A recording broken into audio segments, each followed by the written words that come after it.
சென்னை பெரியமேடு பகுதியில் பெட்டிக்கடையின் பூட்டை உடைத்து கைவரிசை காட்டிய சம்பவத்தில் இளைஞர் ஒருவர் கைது செய்யப்பட்டுள்ள நிலையில் கொள்ளை சம்பவத்தின் சிசிடிவி காட்சிகள் வெளியாகியுள்ளது.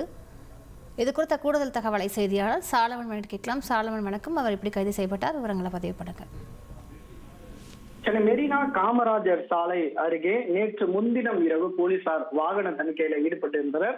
அப்போது அவ்வழியாக வந்த ஆட்டோ ஒன்றை போலீசார் நிறுத்தி சோதனை செய்த போது அப்போது அங்கிருந்த நபர் ஒருவர் திடீரென ஓட்டம் பிடித்துள்ளார். போக்குவரத்து போலீசார் மற்றும் ரோந்து பணியில் ஈடுபட்டிருந்த சட்டம் ஒழுங்கு போலீசார் அந்த நபரை பிடித்து விசாரணை மேற்கொண்ட போது அவரது பாக்கெட்ல 10 ரூபாய் நோட்டு கட்டுக்களாக சுமார் 21,000 பணம் இருந்ததை கண்டு திருவல்லிக்கேணி போலீசார் அவரை அழைத்து சென்று விசாரணை மேற்கொண்டார்.